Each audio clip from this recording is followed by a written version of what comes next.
ces messages-là à intégrer quand on arrive et qu'on connaît personne et qu'on connaît rien.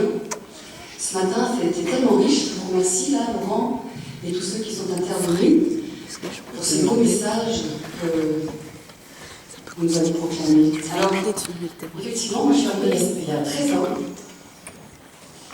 Et je suis arrivée avec mes enfants, les Romains qui avaient 6 et 4 ans. Raphaël n'était pas encore là, il allait bientôt pointer son nez. Donc nous étions mariés depuis 8 ans. Tout allait bien, mon mari avait une belle situation.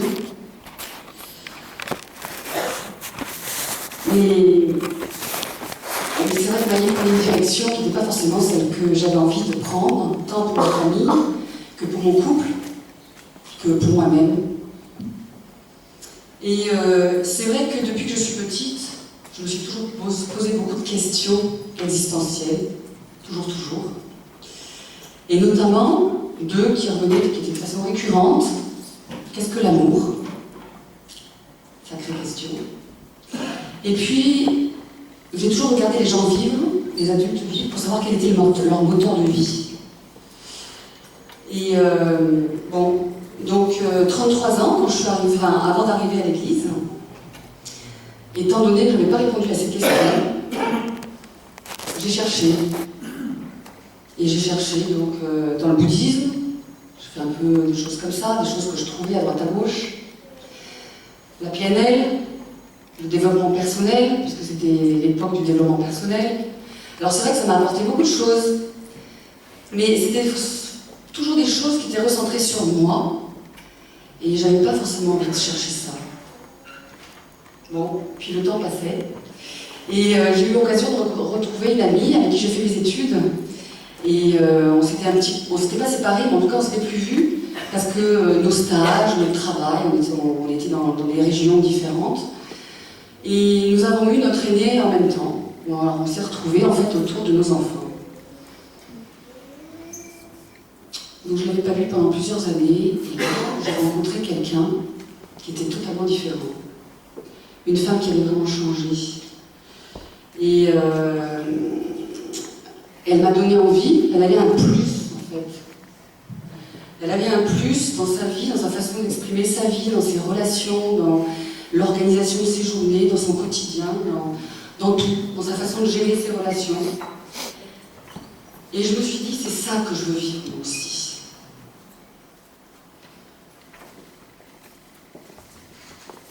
Je pense qu'il s'est passé bien 1 an avant qu'elle m'avoue qu'elle avait fait un chemin de foi, qu'elle avait rencontré l'amour. Ah. Elle m'a conseillé donc de trouver une église. Bon. Il s'est passé encore une bonne année avant que j'ai le courage de prendre mes pages jaunes. J'avais pas d'ordinateur à l'époque, donc j'ai pris mes pages jaunes. Et j'ai trouvé plusieurs adresses, donc j'en ai fait plusieurs. Et puis j'ai fait celle de Melan. J'ai appelé le pasteur qui m'a dit, venez. Ah bon? Bon, j'arrive. J'ai sauté dans ma voiture et je suis partie. Donc ici, il m'a reçu. Et on a parlé. Comme ça. Il ne me connaissait pas. Et il m'a dit, venez au culte. Ok, je vais essayer. Donc j'ai pris mon courage à deux mains parce que quand on connaît personne, quand on ne connaît pas... moi, le milieu protestant, je ne le connaissais pas. Et on ne connaît pas les codes, on ne connaît pas ce qu'il faut faire, ce qu'il ne faut pas faire, ce qu'il faut dire, pas dire. Voilà, il faut beaucoup de courage pour arriver. Et donc j'ai pris mes enfants et je suis venue. Et là, j'ai trouvé des gens, donc vous. Et dès le début, en vous regardant, j'ai trouvé ce plus. Ce que j'avais trouvé chez mon ami. Ce plus m'a déstabilisée, évidemment, parce que c'est celui que je recherchais.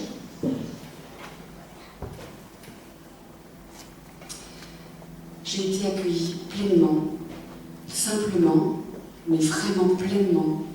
C'est-à-dire que, voilà, comme tout ce qui a été dit ce matin, on ne m'a pas demandé d'où je venais, mon compte en banque, mon arrière-plan religieux, on m'a accueillie. Et j'ai été très touchée. parce que je connaissais rien, hein, donc j'arrivais moi, là, sans rien. Et ce qui m'a fait rester, c'est ça, c'est que j'entendais Luc Oleknovitch me parler de cet amour de Dieu, quasiment tous les dimanches, comme ce matin.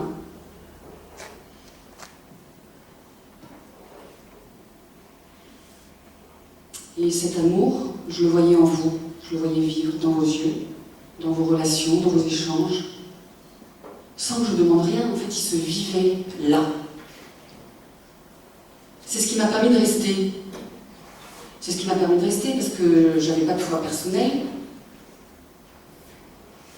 Mais en tout cas, ça m'a fait envie parce que j'avais aussi, moi, envie de vivre ce plus pour ma vie. Alors, comme j'avais l'habitude de le faire depuis que j'étais petite, je vous ai observé. Je vous ai regardé vivre avec vos enfants, avec votre mari, avec vos amis, dans votre vie, dans votre quotidien, que je ne savais pas faire.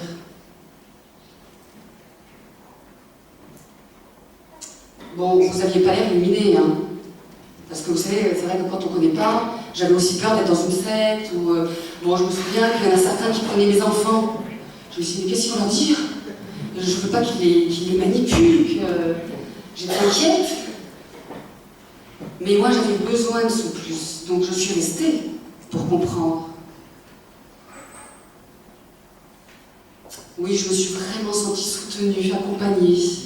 Vous avez vraiment pris soin de moi, et je vous remercie, parce qu'avant de comprendre ce message, j'avais vraiment besoin qu'on prenne soin de moi, et vous l'avez fait. Donc, je vous remercie beaucoup pour cet accueil, qui m'a permis d'aller au-delà. C'est-à-dire que donc, derrière, j'ai compris que, comme l'a dit Patrick, un chemin s'imposait à moi, et que cet amour, il fallait que je le cherche. Donc il fallait que je m'implique, il fallait que je comprenne. Et donc ce temps était nécessaire de la découverte, pour comprendre cette profondeur, pour comprendre ce message qui, franchement, quand on arrive, on ne comprend rien. Il y a des codes, il y a des mots, et on ne met pas forcément un sens derrière. Et moi, je suis quelqu'un du sens. Même encore aujourd'hui, si je fais quelque chose, il faut que je le vive. Donc les mots, il fallait que je mette des sens, un sens. Et pour ça, ça m'a pris bien 4 années. 4 années où j'ai cherché, j'ai lu, beaucoup interrogé. Et puis alors, il y a une chose que j'ai fait aussi, je dois vous l'avouer, c'est que j'ai cherché votre cohérence. Donc je vous posais les mêmes questions à chacun. Et je regardais, j'écoutais bien ce que vous me répondiez, pour savoir si vous étiez cohérent. Parce que pour moi, c'était un gage de sécurité. Je vous rassure, vous l'avez été. Du coup, je vous ai écouté. Vous avez été des exemples que j'ai voulu suivre. Parce que l'exemple est important pour comprendre, pour suivre. Vous avez été très patient, et je vous en remercie, parce que je me suis beaucoup acharnée à vous poser plein de questions, parce que je ne comprenais rien. Je me suis accrochée avec ténacité, c'est vrai, et ces 4 années, eh bien, m'ont permis de trouver ce plus, et de rencontrer et d'accepter celui qui est amour, en personne, dont on a parlé ce matin. Celui qui finalement m'a rendu libre, cet amour qui m'a vraiment rendu libre, qui m'a donné des ailes, et qui m'a restaurée aussi dans mon identité, que je cherchais, qui a donné un sens à ma vie. Enfin, j'avais des réponses à mes questions très nombreuses que je me posais depuis que j'étais petite. Donc du coup, je me suis fait baptiser ici, avec vous. Nombreux étaient présents. Et voilà, donc ma vie à travers ce baptême et cette découverte de l'amour a changé voilà, aussi mon quotidien. Ce plus que j'avais vu chez mon ami et chez vous ici, j'ai pu y goûter. Et ce qui m'a permis aussi derrière de comprendre que le Seigneur m'appelait à mettre en pratique ce don qu'il m'avait donné depuis que j'étais toute petite, mais finalement qui est devenu une évidence ici avec toute cette réflexion, c'est de savoir écouter, de savoir accompagner les autres. Et comme vous le savez, j'ai entamé une formation il y a 4 ans de conseillère conjugale et familiale que je finis dans une semaine où j'ai mes examens avec un mémoire derrière. Mais voilà, je me sens prête aujourd'hui et équipée de cet amour qui m'a redressée. J'aime bien utiliser pour moi, c'est comme la colonne vertébrale qui tient le corps. Et bien, ce plus que j'ai trouvé dans mon chemin de foi, c'est voilà, c'est ce qui me permet aujourd'hui de vouloir servir le Seigneur. Alors, dans l'étude de la Bible, j'ai trouvé beaucoup de versets qui m'ont amené à comprendre, mais aussi, on trouve plein de réponses sur toutes les questions de la vie du quotidien. Et alors, j'en ai retenu qu'un, parce que ça aurait été trop long sinon, qui m'a permis de m'investir dans cette relation d'aide, dans cette formation. C'est celui qui dit tout ce que vous faites au plus petit d'entre vous, c'est à moi que vous le faites. Et lorsque j'ai lu ce verset, il m'a fait comme un éclair à l'intérieur, parce qu'il me parlait vraiment. Voilà. Donc je suis arrivée, j'étais sèche là dans mon cœur, enfin, ici, et je repars vraiment remplie. Donc je vous remercie parce que grâce à vous, j'ai rencontré l'amour que je cherchais depuis tant de temps. Et bon, mon histoire aurait pu s'arrêter là et continuer, mais je crois que le Seigneur a prévu autrement. Et je laisse la main à mon mari.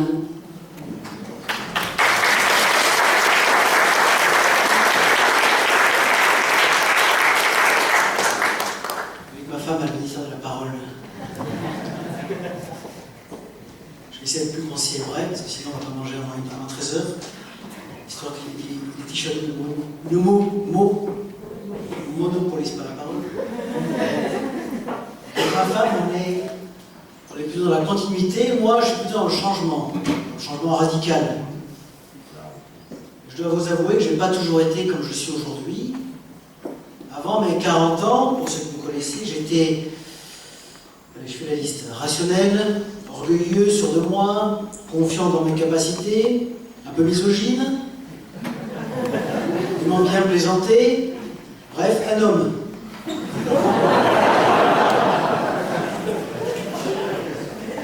Alors, au début, quand ma femme a commencé à les fréquenter, je ne me suis pas inquiété. Pas de risque que moi, ça m'arrive. Moi, je ne me fais pas avoir. Et puis j'étais quand même relativement avancé en âge, déjà marié, père de 3 enfants, sûr de mes convictions, bien ancré. Progressivement, pourtant, il a bien fallu que je me rende à l'évidence, j'étais intrigué par ces gens-là, parce qu'ils étaient différents. Alors évidemment, au début, je les donnais pour moi, je n'étais pas tellement sûr, c'était peut-être une attirance, c'était peut-être provisoire, mais certains signes étaient évidents. Alors, le plus dur, c'était avec les copains, les autres, il y en a quelques-uns ici, les copains d'avant. Eux, ils restaient dans la normalité, alors que moi, le dimanche matin, j'allais à l'église. Évidemment, même là, je cachais mon jeu. Les gens m'accueillaient toujours avec un grand sourire, alors que justement, moi, je voulais être discret. Toujours au fond à gauche, au fond à droite. Et je voulais surtout pas leur faire croire que j'appréciais. Bon, comme m'a dit ma femme, il faut être clair, c'est plutôt les chants que j'appréciais. La prédication, au début, un peu compliqué. On appelle ça, je l'ai appris un peu plus tard, le patois de Canaan. C'est un vocabulaire bien chrétien, avec des mots de code, que seuls les initiés comprennent. Et il faut 4 ans. Alors moi, bêtement, je pensais que c'était fait exprès, que c'était un peu pour exclure les autres, ceux qui ne comprennent pas. Mais non, ils ne s'en rendent pas compte. Ils ne le savent pas. Mais les chrétiens ont quand même cette vertu qu'on ne peut pas leur enlever. Ils sont patients. Très patients. Je dirais même qu'ils adorent qu'on leur pose des questions. Alors vous demandez par exemple à votre pasteur, ou au pasteur qui est là, vous lui posez une question, je ne sais pas moi, sur la Trinité, vous allez voir ses yeux qui brillent. Bah, c'est un peu normal, il a quand même fait 5 ans d'études, il faut les justifier. Alors moi aussi, je les ai faites les 5 années, je les clôture aujourd'hui. Et vous êtes peut-être nombreux à vous demander pourquoi j'ai fait 5 ans. Pourquoi 5 ans à faire des dissertations, des recensions, de la philosophie, de l'histoire, de la théologie pratique, de la dogmatique, de tout ce que vous voulez. Ben, je vais vous dire honnêtement, j'en sais rien. Je ne sais pas. J'ai parfois l'impression qu'il y a une force mystérieuse, une main invisible qui m'a poussé, ou tiré, comme vous voulez. Mais chaque année que je finissais, je me disais, vivement l'année prochaine que je recommence. Parce que c'était passionnant. Alors avec le recul, je vais être honnête, je pense que c'était plus une attirance intellectuelle au début. Et progressivement, cette attirance est devenue spirituelle. Il ne faut pas croire qu'au début, quand je suis arrivé à la fac de théologie, j'avais envie, j'avais une vocation d'être pasteur. Non, désolé pour ceux qui l'ont cru. Je m'adresse à mes professeurs qui sont là, je connais. Non, au contraire, je vais vous faire un aveu, j'ai tout fait pour y échapper. J'ai tout fait pour trouver une autre voie, pour me dire c'est pas là. Demandez à ma femme, ma mère, elle ne voulait pas être femme de pasteur. Moi personnellement, je me trouvais à 100 000 lieues de tout ce qui est demandé à un pasteur. Un pasteur, c'est un producteur de brebis. Vous ouvrez la Bible, un dictionnaire, pasteur, producteur de brebis. Moi, je ne me trouvais pas producteur de brebis. Je me trouvais, je vous le dis, ce que j'ai dit avant, je rajouterais égoïste, trop colérique, trop impatient, trop tout ce qui faisait ma personnalité d'avant. Si vous m'autorisez une image de Canaan, je pense avoir lutté comme Jacob l'a fait contre Dieu. Genèse 32. J'ai lutté contre cet appel. J'ai lutté contre cette vocation. Mais j'ai fini par abandonner la lutte. Parce que quand Dieu appelle à lui des hommes et des femmes à son service, il leur donne les moyens avec la fin. Ça veut dire, l'objectif, il le connaît, mon objectif à moi, pour Dieu, c'était que je sois pasteur. Et je le serai dès le mois de septembre à Valence, enfin Guire-en-Grange très précisément. Les moyens, c'est tout ce qu'il a changé, tout ce qu'il a transformé en moi. C'est tout le processus de transformation que le Saint-Esprit a fait pour que je fasse un changement radical. Alors ce matin, si je suis là, chers frères, chères sœurs, chers amis, chères familles, chers membres de l'Église de Melange, chers professeurs, etc., c'est pour vous témoigner à tous que l'on ne peut pas échapper à son destin. Et je l'ai écrit en post-scriptum de ma lettre de nouvelle. J'ai repris une parole du Seigneur au prophète Jérémie. C'est le Seigneur qui dit au Jérémie, « Je t'avais mis à part pour me servir avant même que tu sois né. Et je t'avais destiné à être mon porte-parole auprès des nations. » Alors, chers amis, chers frères et sœurs, si je n'ai qu'une chose à retenir et à vous conseiller sur ce que j'ai appris ces dernières années, c'est celle-ci. On ne peut être heureux sur cette terre qu'à une seule condition, de reconnaître et d'accepter la volonté du Seigneur pour soi, quelle que soit cette volonté, quel que soit le préavis. Merci.